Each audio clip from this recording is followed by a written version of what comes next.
So hello everyone, इस video में हम डिस्कस करेंगे कि क्लास 12th में जो बोर्ड एग्जाम्स आने वाले हैं, ठीक है, तो उसमें जो बायोलॉजी सब्जेक्ट का जो बोर्ड एग्जाम होगा उसमें थ्योरी में ऐसे कौन से टॉपिक्स हैं जो कि हम प्रिपेयर करके जाएं, जिनके आने के चांसेस ज्यादा हैं, जिन पे क्वेश्चंस बनने के चांसेस ज्यादा हैं बायोलॉजी के क्वेश्चन पेपर में। ठीक है, तो वो हम इस वीडियो में डिस्कस करने वाले हैं कि कौन से ऐसे क्वेश्चंस हैं, कौन से ऐसे ज्यादा टॉपिक्स हैं जहां से ज्यादा क्वेश्चंस आएंगे।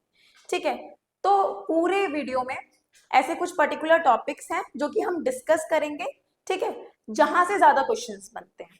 तो अगर आप उन पर्टिकुलर टॉपिक्स को अच्छे से प्रिपेयर करके चले जाते हो, एक लॉन्ग नोट उन टॉपिक्स पे आप लर्न करके चले जाते हो, उस पूरे टॉपिक को थोरली अगर पढ़ के चले जाओगे तो क्या होगा कि आप ज्यादा मार्क्स स्कोर कर पाओगे वहां पे। तो कुछ टॉपिक्स होते हैं जो कि सीबीएसई रिपीट करती है, लाइक प्रीवियस ईयर क्वेश्चंस, जो प्रीवियस ईयर क्वेश्चन पेपर होते हैं उसमें पर्टिकुलर कुछ ऐसे टॉपिक्स होते हैं जो कि हर क्वेश्चन पेपर में आप देखोगे वो रिपीट हो रहे हैं। ठीक है, तो ऐसे ही कुछ मोस्ट रिपीटेड टॉपिक्स हम इस वीडियो में डिस्कस करने वाले हैं। अगर आप उन टॉपिक्स को अच्छे से प्रिपेयर कर लोगे तो आप बहुत अच्छे मार्क्स स्कोर कर पाओगे। ठीक है, तो वो कौन से टॉपिक्स होंगे आइए डिस्कस करते हैं। Let's start. Basically 12th class के होने वाले हैं, सीबीएसई क्लास 12 2025 के जो बोर्ड एग्जाम्स हैं उसमें बायोलॉजी सब्जेक्ट का जो बोर्ड एग्जाम होने वाला है उसमें आपको ऐसे कौन से टॉपिक्स हैं जो कि प्रिपेयर करने हैं, उसकी प्रिपरेशन आपकी अच्छे से हो जाएगी। Most repeated topics for class 12 biology board exam. अगर बात करें, ठीक है, तो होता क्या है कि बायोलॉजी के बोर्ड एग्जाम में ज्यादातर अगर प्रीवियस ईयर क्वेश्चन पेपर हमने एनालाइज करे हैं तो उसमें हमने ये देखा है कि कुछ टॉपिक्स ऐसे हैं जो कि ज्यादा रिपीट हुए हैं, कुछ चैप्टर्स के कुछ ऐसे क्वेश्चंस हैं जो कि ज्यादा रिपीट होते हैं, जिनके आने की प्रोबेबिलिटी इस बार ज्यादा है। लाइक रिप्रोडक्शन से क्वेश्चंस आ सकते हैं, जेनेटिक्स, इवोल्यूशन। अगर देखा जाए तो ये तीन ऐसी चैप्टर्स की यूनिट है बायोलॉजी के सिलेबस में जहां से क्वेश्चंस बहुत ज्यादा आते हैं, ज्यादा वहां से रिपीट हो रहे हैं क्वेश्चंस। तो देखा जाए एक बार एनालाइज कर लेते हैं, हमको पता भी है रिप्रोडक्शन में कौन कौन से चैप्टर्स हैं। रिप्रोडक्शन में कौन कौन से चैप्टर्स आएंगे, अगर रिप्रोडक्शन वाली जो यूनिट है उसके चैप्टर्स की अगर बात करें तो कौन कौन से चैप्टर्स उसमें हैं। तो पहला है तुम्हारा first chapter, that is sexual reproduction in flowering plants, जो पहला चैप्टर है।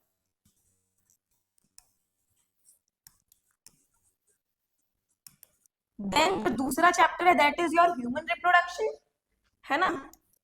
पता है खुद को, अगर रिवीजन करा है, अगर बायोलॉजी का अच्छे से रिवीजन कर पा रहे हो तभी तुम समझ पाओगे इसे, ह्यूमन रिप्रोडक्शन। ठीक है, और साथ में एक और चैप्टर आता है that is your reproductive health, है ना, जो कि काफी क्रूशियल चैप्टर है। क्वेश्चंस इसमें से बहुत बनते हैं और नॉर्मली आते ही हैं, इसके क्वेश्चंस बहुत रिपीट हुए हैं रिप्रोडक्टिव हेल्थ के। तो ये तीन चैप्टर आते हैं इस वाली यूनिट में। वहीं अगर बात करें हम जेनेटिक्स वाली यूनिट की, तो जेनेटिक्स में दो चैप्टर आएंगे, दैट इज तुम्हारा principles of variation and inheritance, एक वो वाला चैप्टर है। ठीक है, लिस्ट भी बना सकते हो ऐसे तुम, फिर उन टॉपिक्स पे ज्यादा तुम्हें ध्यान देना है। Principles, sorry, principles of variation and inheritance, that is your chapter number 4, inheritance.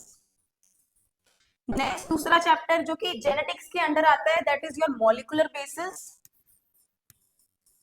Molecular, जहां पे बेसिकली तुमने मॉलिक्यूलर जेनेटिक्स के बारे में पढ़ा है, डीएनए, आरएनए, ट्रांसक्रिप्शन, ट्रांसलेशन, ये सब पढ़ा है, मॉलिक्यूलर बेसिस ऑफ इनहेरिटेंस। और वहीं पे अगर बात करें इवोल्यूशन की, तो इवोल्यूशन जो है, इवोल्यूशन से एक क्वेश्चन रिपीट होता है हर साल।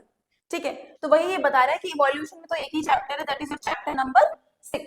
चैप्टर नंबर 6 हो जाएगा ना, 1 2 3, मतलब ये स्टार्टिंग के चैप्टर्स की बात कर रहे हैं कि जो स्टार्टिंग के चैप्टर्स तुम्हारे हैं उनमें से क्वेश्चंस रिपीट होते हैं, उसमें से टॉपिक्स रिपीट होते हैं। तो वही हमको डिस्कस करने हैं कि कौन से हैं। पहले तुम एनालाइज कर लेना कौन से चैप्टर नंबर है। चैप्टर नंबर अगर 1 2, दिस इज 3, ठीक है, देन दिस इज 4 5 6। मतलब तुम्हारा कहने का मतलब क्या है पूरे में कि तुम्हें एटलीस्ट स्टार्टिंग के 6 चैप्टर्स भी अच्छे से रिवाइज करके चले जाओगे, 6 चैप्टर्स के तुम अच्छी तरह टॉपिक्स अगर प्रिपेयर करके चले जाओ तो तुम्हारे ज्यादा मार्क्स स्कोर करने के चांसेस होते हैं। कुछ क्वेश्चंस अगर रिपीट हो गए तो तुम उन्हें अटेम्प्ट कर पाओगे। ठीक है, नेक्स्ट पे आते हैं। नेक्स्ट में क्या कह रहा है कि यही कह रहा है कि जो क्लास 12th बायोलॉजी का जो सब्जेक्ट है उसकी यूनिट 1, तुम यूनिट 1 अच्छे से करके चले जाना। ठीक है, यूनिट 1 में क्या है कि उसमें से 16 मार्क्स का पार्ट तो आना ही है, 16 वही हम हाई वेटेज ही देख रहे हैं इस टाइम पे। मोस्ट रिपीटेड टॉपिक्स भी क्यों हम प्रिपेयर कर रहे हैं, ताकि हम उसमें जो स्कोरिंग वाला पार्ट है उसको अटेम्प्ट कर सके, ज्यादा मार्क्स स्कोर कर सके। तो 16 मार्क्स की यूनिट 1 आ रही है, उसमें पहला क्योंकि यूनिट रिप्रोडक्शन के ऊपर है पूरी यूनिट, 3 चैप्टर्स रिप्रोडक्शन की यूनिट में होंगे। होंगे कितने मार्क्स के? 16 मार्क्स के। तो एक अमाउंट है मार्क्स का।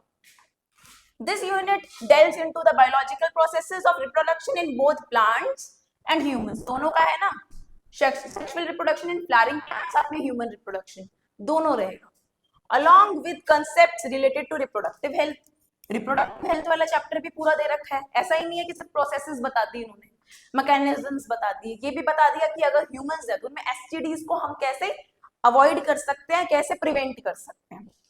ठीक है, तो पहला कह रहा है कि जो चैप्टर नंबर 1 है तुम्हारा, उसमें से कौन से टॉपिक्स ऐसे हैं जो कि प्रिपेयर करके चले जाओ तो तुम अच्छा खासा एक अमाउंट क्वेश्चन पेपर का अटेम्प्ट कर लोगे, मार्क्स बना लोगे उतने। तो फर्स्ट चैप्टर में क्या है, कौन से टॉपिक्स तुम्हें अच्छे से करने हैं, इनकी लिस्ट बना लो। पहला माइक्रोस्पोरोजेनेसिस। माइक्रोस्पोरोजेनेसिस में क्या है, पॉलन ग्रेन, पॉलन ग्रेन कैसे बन रहा है पूरा। ठीक है, मेल रिप्रोडक्टिव पार्ट वाला पार्ट है। देन मेगास्पोरोजेनेसिस, यानी स्पेसिफिकली किसकी बात कर रहा है कि गैमीट्स कैसे बन रहे हैं प्लांट्स में, एंजियोस्पर्म्स में। डबल फर्टिलाइजेशन, ठीक है, पोस्ट फर्टिलाइजेशन इवेंट्स थोड़ा बहुत पढ़ लेना। ठीक है, एंडोस्पर्म, एम्ब्रियो, देन जो उसका डेवलपमेंट है, एम्ब्रियो का डेवलपमेंट आ सकता है, साथ में एंडोस्पर्म क्या होता है हम पढ़ते हैं ना, पीएन, है ना, एंडोस्पर्म की क्या प्लॉइडी होती है, पीएन होती है। तो ये टॉपिक्स प्रिपेयर करके जाने हैं तुम्हें। अगर बात करें तो सबसे ज्यादा किस क्वेश्चन में आने के चांसेस है, एम्ब्रियो सेक वाले क्वेश्चन लिख सकते हो, जो एम्ब्रियो सेक का स्ट्रक्चर है। ठीक है, उस पे क्वेश्चंस बहुत ज्यादा आते हैं, है ना, एम्ब्रियो सेक के स्ट्रक्चर पे क्वेश्चंस आ सकते हैं। ठीक है, तो यही है बेसिकली जो कि फर्स्ट चैप्टर में तुम्हें टॉपिक्स प्रिपेयर करने हैं। माइक्रोस्पोरोजेनेसिस, मेगास्पोरोजेनेसिस, ये अच्छे से तुम प्रिपेयर कर सकते हो। नेक्स्ट चैप्टर क्या है, जो योर ह्यूमन रिप्रोडक्शन। अगर बात करें, सॉरी, ये टॉपिक्स है, इन पे 1 मार्क्स के क्वेश्चन आते हैं, शॉर्ट आंसर, यानी 1 मार्क्स। तो 1 मार्कर्स भी तो इंपॉर्टेंट है। तो बेसिकली उसमें क्या है, एपोप्टोसिस की डेफिनेशन कर लेना, पॉलीएम्ब्रियोनी। ठीक है, लास्ट में ये टॉपिक्स दिए हुए हैं चैप्टर की लास्ट में बिल्कुल। ठीक है, सीड डिस्पर्सल मैकेनिज्म्स, ये तुम्हें प्रिपेयर कर लेने हैं। अच्छे से प्रिपेयर कर लोगे, तुम्हारे 1 मार्कर्स भी वहां पे सॉल्व हो सकते हैं क्वेश्चन पेपर में। क्योंकि बोर्ड्स में क्या होता है, तुम्हें कोशिश करनी है कि सारा पेपर अटेम्प्ट करें, तो 1 मार्क्स भी क्यों छोड़े हम, है ना, उन टॉपिक्स को प्रिपेयर कर लेना। फिर अगर बात आती है ह्यूमन रिप्रोडक्शन की, कहाँ से आते हैं बेसिकली, रिप्रोडक्टिव ऑर्गन्स, उनका स्ट्रक्चर क्या है, फंक्शन क्या है। अगर ओवरी है तो ओवरी का क्या फंक्शन है फीमेल्स में, अगर टेस्टिस है तो टेस्टिस का क्या फंक्शन है मेल्स में, वो सब। फिर उनके gametogenesis, that is your spermatogenesis and oogenesis। लेकिन oogenesis ज्यादा पढ़ना है। क्यों पढ़ना है, क्योंकि स्पर्मेटोजेनेसिस फिर भी सिंपल है, उसमें तुम कर सकते हो, मियोसिस हुई, स्पर्मेटिड्स बने, स्पर्मेटोजोआ बना, हो गया। oogenesis थोड़ा सा कॉम्प्लिकेटेड है, उसमें तुम्हें देखना है कि प्राइमरी फॉलिकल कैसे बन रहा है, सेकेंडरी फॉलिकल कैसे बन रहा है, वो सारी चीजें देखनी है।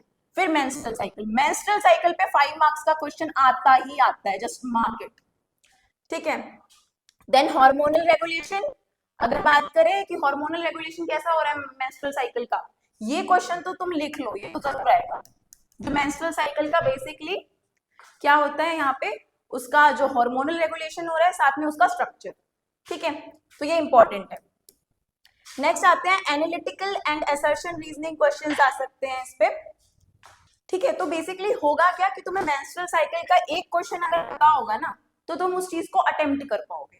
फिर होता है कि एनालिटिकल क्वेश्चंस आते हैं, देखो ह्यूमन रिप्रोडक्शन से ना असर्शन रीजनिंग के क्वेश्चन बहुत ज्यादा आते हैं। लाइक एमटीपी पे एक क्वेश्चन आया था बहुत पहले, तो एमटीपी तुम प्रिपेयर कर लो।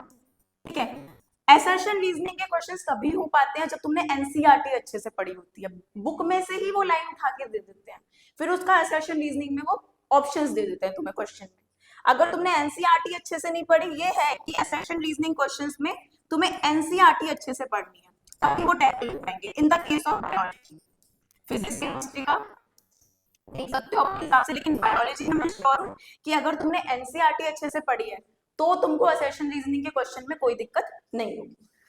Are common in this chapter, तो असर्शन रीजनिंग के क्वेश्चन सोच के चलना कि इस चैप्टर में से आने वाले हैं, ठीक है। तो ये वाले सारे टॉपिक्स प्रिपेयर करने हैं, लाइक गैमेटोजेनेसिस, मेंस्ट्रुअल साइकिल अच्छे से। देन नेक्स्ट आते हैं, अब नेक्स्ट चैप्टर है that is your reproductive health. Reproductive health एक काफी क्रूशियल चैप्टर है क्योंकि वो सिर्फ हमें थ्योरी की नॉलेज नहीं देता, उसमें ये है कि तुम रियल लाइफ प्रॉब्लम्स भी हैं कुछ, कि लाइक कोई इनफर्टाइल कपल है वो कैसे कंसीव कर सकता है, वो सारी प्रॉब्लम्स का सॉल्यूशंस उस चैप्टर में दे रखा है। तो उसमें तुम्हें कॉन्ट्रासेप्टिव मेथड वाला क्वेश्चन आता ही है कि describe different ways of contraception, ठीक है। तो बैरियर मेथड्स हैं, ठीक है, वेसेक्टोमी है, ट्यूबेक्टोमी है, ठीक है। पॉपुलेशन एक्सप्लोजन, इस पे मे भी डेफिनेशन आ जाए 1 मार्क्स की, 1 का मतलब है 1 मार्क्स में आ रही है वो। असिस्टेड रिप्रोडक्टिव टेक्नोलॉजीज, ये तो सबसे इंपॉर्टेंट है, गिफ्ट, जिफ्ट, आईसीएसआई, ये सारा प्रिपेयर करके जाना है। इंट्रासाइटोप्लाज्मिक स्पर्म इंजेक्शन, ये सारा प्रिपेयर करना है तुमको। तो एआरटीज और इन सब में 5 मार्क्स का क्वेश्चन जरूर आएगा, कॉन्ट्रासेप्टिव में भी 5 मार्क्स का क्वेश्चन जरूर आ जाता है, ठीक है, वो तुम्हें याद रखना है।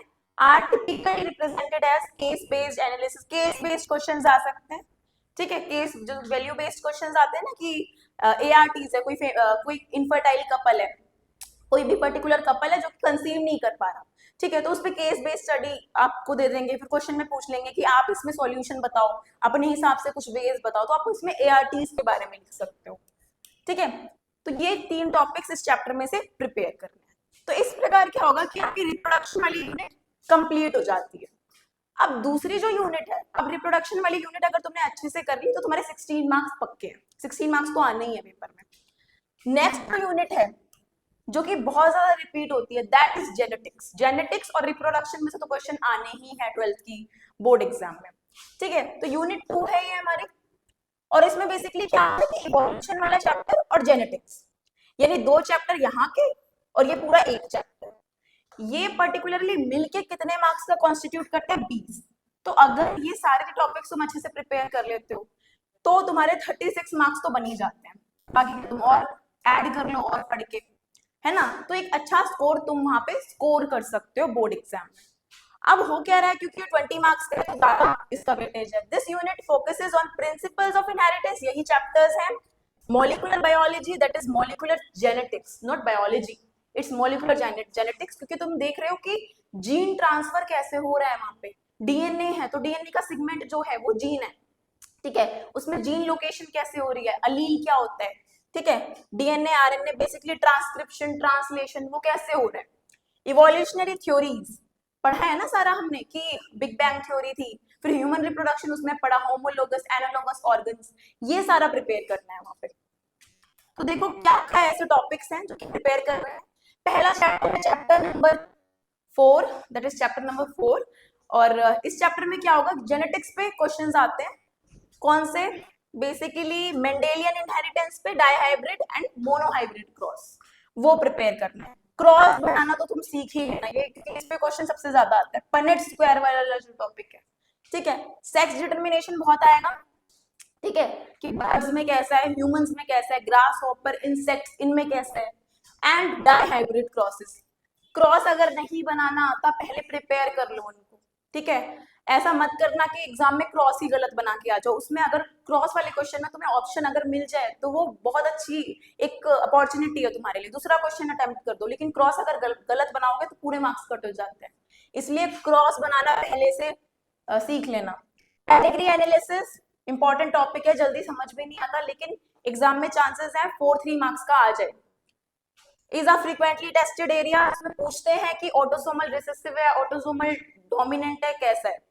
एप्लीकेशन बेस्ड क्वेश्चंस में कवर इनकम्प्लीट डोमिनेंस, स्नैपड्रैगन वाला हमने पढ़ा था, डोमिनेंस, जेनेटिक डिसऑर्डर, ये सारा पूछ सकते हैं। जेनेटिक डिसऑर्डर में कौन से, phenylketonuria, sickle cell anaemia, colour blindness, वो सारा तुम्हें एक बार रिवाइज करके जाना है कि कैसा बनता है वो, ठीक है।